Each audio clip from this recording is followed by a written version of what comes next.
Évangile de Jésus-Christ selon saint Marc.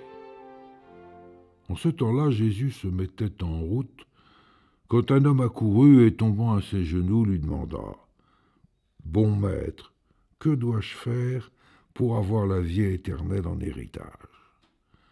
Jésus lui dit « Pourquoi dire que je suis bon ? Personne n'est bon sinon Dieu seul. Tu connais les commandements. Ne commets pas de meurtre, ne commets pas d'adultère, ne commets pas de vol, ne porte pas de faux témoignages, ne fais de tort à personne.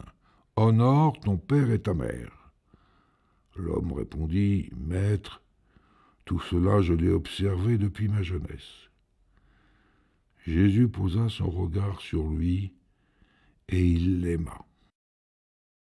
Il lui dit « Une seule chose te manque. Va, vends ce que tu as et donne-le aux pauvres. Alors tu auras un trésor au ciel. Puis viens, suis-moi. » Mais lui, à ces mots, devint sombre et s'en alla tout triste, car il avait de grands biens. Alors Jésus regarda autour de lui et dit à ses disciples : « Comme il sera difficile à ceux qui possèdent des richesses d'entrer dans le royaume de Dieu. » Les disciples étaient stupéfaits de ces paroles. Jésus, reprenant la parole, leur dit : « Mes enfants, comme il est difficile d'entrer dans le royaume de Dieu.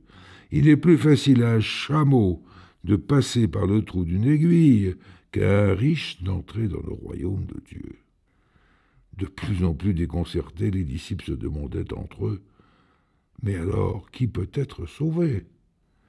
Jésus les regarde et dit : « Pour les hommes, c'est impossible, mais pas pour Dieu, car tout est possible à Dieu. » Pierre se mit à dire à Jésus : « Voici que nous avons tout quitté pour te suivre. » Jésus déclara : « Amen, je vous le dis. Nul n'aura quitté à cause de moi et de l'Évangile une maison, des frères, des sœurs, une mère, un père, des enfants ou une terre, sans qu'il reçoive en ce temps déjà le centuple. Maison, frères, sœurs, mère, enfants et terre, avec des persécutions, et dans le monde à venir, la vie éternelle. » Acclamons la parole de Dieu.